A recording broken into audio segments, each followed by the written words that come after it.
Di Indonesia, pernikahan seringkali dibebani harapan yang terlalu besar, tapi dipersiapkan dengan cara yang terlalu sederhana. Banyak orang memutuskan menikah bukan karena sudah siap secara mental, finansial, atau emosional, melainkan karena dorongan dari lingkungan, keyakinan agama yang disederhanakan, atau gambaran romantis yang dibentuk media. Keputusan sebesar itu akhirnya diambil bukan sebagai hasil refleksi panjang, melainkan sebagai respons terhadap tekanan sosial dan budaya. Pernikahan dianggap solusi untuk segala hal, dari persoalan moral sampai masalah status sosial. Padahal realitasnya jauh lebih kompleks. Pernikahan bukan sekedar sah secara agama atau negara. Ia adalah struktur yang melibatkan tanggung jawab ekonomi, kestabilan psikologis, relasi antara dua individu, dan sistem mendukung yang kadang nggak dipikirkan sama sekali. Nah, di video kali ini kita bakal bahas kenapa banyak orang di Indonesia menikah karena agama tanpa memikirkan ekonomi. Jadi simak videonya sampai habis.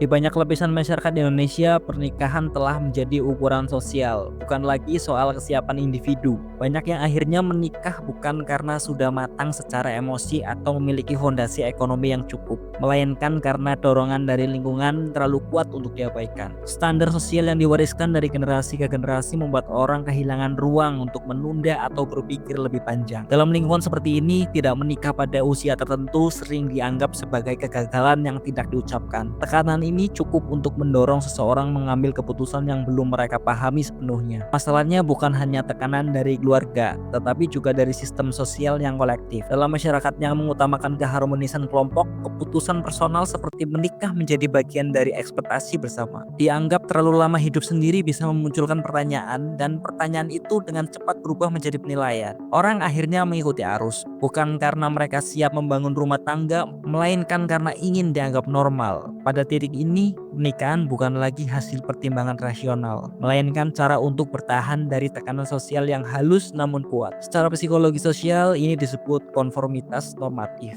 yaitu kecenderungan untuk mengikuti apa yang dianggap umum dalam kelompok agar tetap diterima. Dalam konteks ini, banyak orang menikah hanya karena mayoritas teman seusia mereka sudah menikah. Keputusan diambil bukan berdasarkan pemahaman akan konsekuensinya, melainkan karena rasa tidak nyaman jika berada di luar pola yang berlaku. Ini menunjukkan bagaimana struktur sosial dapat membentuk pilihan pribadi tanpa terlihat memaksa.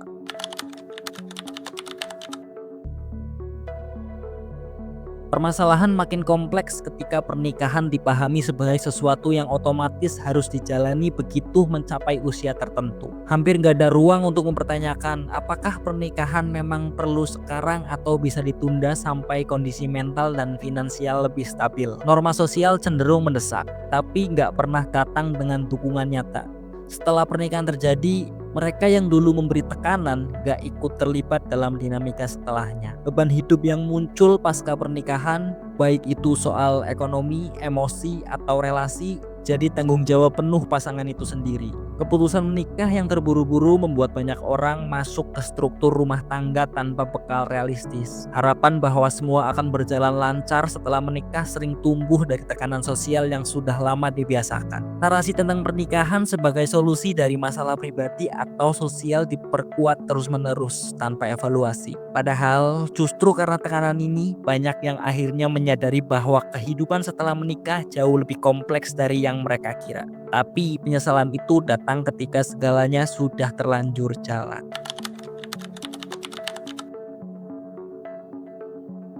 Salah satu narasi yang sangat kuat dalam kehidupan sosial keagamaan di Indonesia adalah keyakinan bahwa menikah bisa jadi solusi atas segala bentuk godaan moral, terutama yang berhubungan dengan hasrat seksual. Banyak yang akhirnya memutuskan menikah bukan karena sudah siap secara utuh, melainkan karena merasa takut terjebak dalam dosa. Keyakinan ini tumbuh dari pemahaman yang sempit terhadap ajaran agama, lalu berkembang jadi cara berpikir massal yang sulit dibantah. Menikah akhirnya dimaknai bukan sebagai proses membangun kehidupan bersama yang kompleks, melainkan sekedar alat pembersih kesalahan moral. Masalahnya bukan pada semangat untuk hidup sesuai ajaran agama, tapi pada cara pandang yang menyederhanakan pernikahan jadi solusi instan. Ketika menikah dijadikan pelarian dari rasa bersalah atau ketakutan terhadap dosa, yang terjadi justru pergeseran tanggung jawab. Keputusan besar yang seharusnya dibangun di atas kesiapan malah diambil sebagai jalan pintas agar merasa lebih suci secara sosial maupun spiritual. Ini disebut sebagai spiritual bypassing. yaitu kecenderungan menggunakan simbol atau praktik spiritual untuk menghindari isu psikologis dan realitas kehidupan yang sebenarnya butuh dihadapi secara jujur.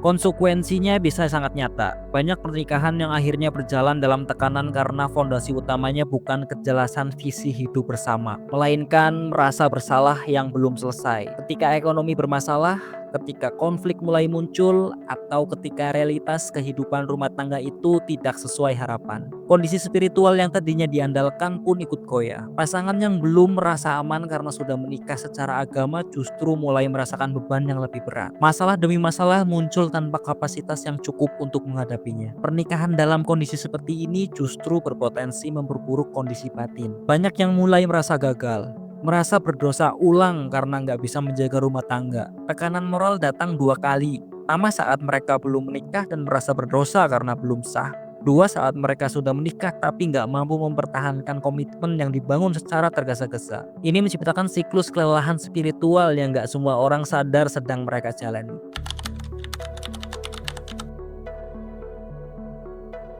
Banyak pasangan muda di Indonesia memutuskan menikah dengan keyakinan tinggi bahwa semuanya bisa dihadapi bersama. Mereka percaya bahwa selama ada kemauan, semuanya bisa diatasi.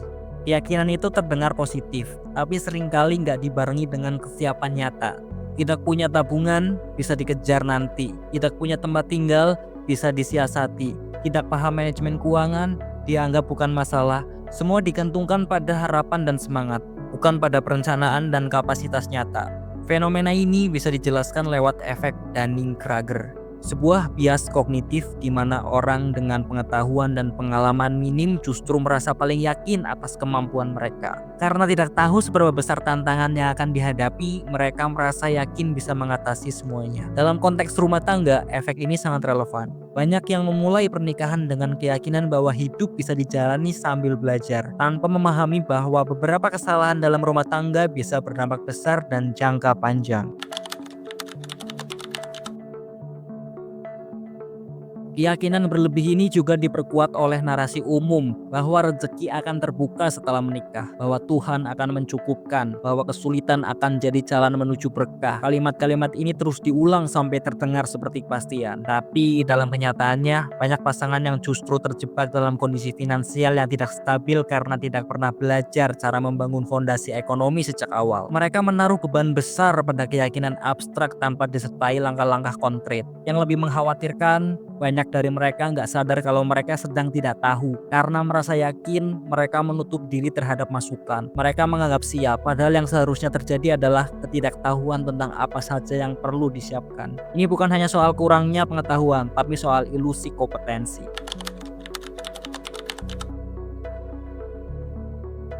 Pernikahan bukan sekedar soal sah atau tidaknya di mata agama dan masyarakat. Bukan pula cuma seremoni indah yang diimpikan banyak orang, lengkap dengan gaun putih, dekorasi mewah, atau janji-janji manis di pelaminan. Pernikahan adalah struktur kehidupan jangka panjang yang menuntut kesabaran, kesiapan mental, emosional, dan finansial, serta perencanaan yang matang.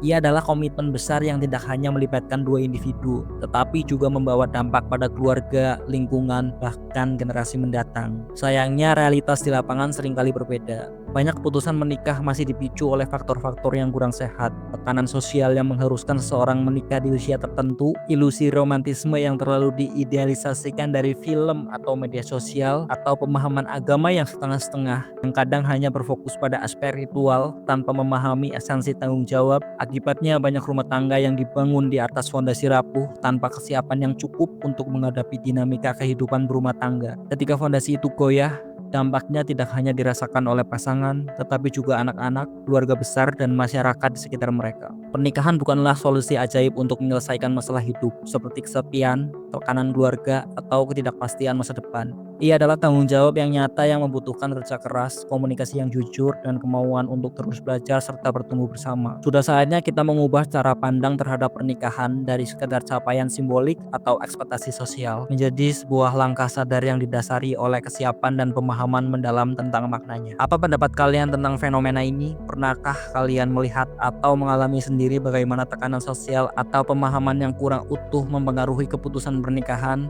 Tulis di kolom komentar, saya penasaran banget ingin dengar cerita dan pandangan kalian. Terima kasih sudah menonton video ini dan sampai ketemu di video selanjutnya.